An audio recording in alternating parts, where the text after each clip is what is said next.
Hello tout le monde, aujourd'hui on va se pencher sur un film qu'on a la chance d'avoir sur Prime Video, et pas n'importe lequel, un film culte, à savoir Un jour sans fin.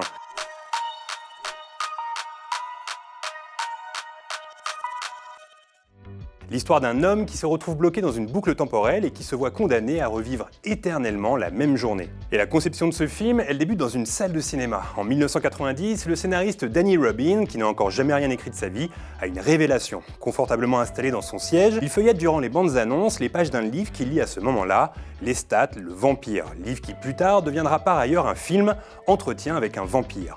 Danny Robin se demande alors ce qu'il ferait de ses journées s'il était lui aussi immortel. Est-ce qu'il s'ennuierait? Est-ce qu'il aurait envie de mourir? Est-ce qu'il deviendrait horrible ou alors bienveillant pour les autres? Toutes ces questions le poussent à écrire une ébauche de script quelques jours plus tard, ce qu'on appelle dans le milieu un script spéculatif. En gros, un script spéculatif, c'est un scénario envoyé à des sociétés de production au culot, alors qu'il n'y a aucune demande ni commande. Dans l'histoire du cinéma, ça a souvent fonctionné, par exemple avec des films comme Thelma et Louise, Will Hunting ou encore American Beauty, qui ont été écrits et envoyés dans l'espoir d'obtenir un retour positif. Le retour positif il y a puisque la Columbia Pictures, par le biais du réalisateur Harold Ramis, est très intéressée par le scénario. Scénario qui est alors très sombre et pas du tout comique. Alors durant des mois, Ramis et Robin travaillent ensemble pour modifier le script et le rendre beaucoup plus grand public. Très vite, ils décident que le film va suivre le modèle de Kubler-Ross. Ce modèle, imaginé par une psychiatre du même nom, établit les 5 phases du deuil. Le déni, la colère, le marchandage, la dépression et enfin l'acceptation. 5 phases par lesquelles le héros du film va devoir passer. Bill Murray qui connaît très bien Harold Ramis, puisque les deux ont, entre autres, joué ensemble dans SOS Fantôme. Et ce choix d'acteur va considérablement changer le ton du film, car à la base, le perso principal n'était pas censé être aussi cynique. C'est clairement Bill Murray qui a apporté cette petite touche au héros. Après plusieurs réécritures, le tournage peut enfin commencer en 1992 à Woodstock dans l'Illinois, et non dans la fameuse ville de Punxsutawney qui existe vraiment, mais qui n'était pas adapté au tournage. Tournage qui est compliqué puisque sur le set, des tensions naissent entre Bill Murray et Harold Ramis, qui ne partagent pas la même vision du film. Murray veut quelque chose de sombre, alors que Ramis souhaite vraiment ajouter une grosse dose de comédie à l'ensemble. Vous devez absolument prendre la pelle.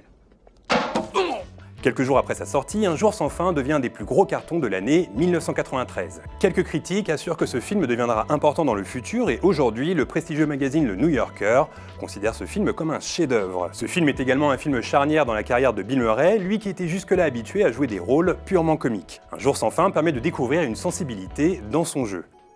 Debout, allez, accroche-toi, accroche-toi. Allez, respire. Respire, grand-père, respire.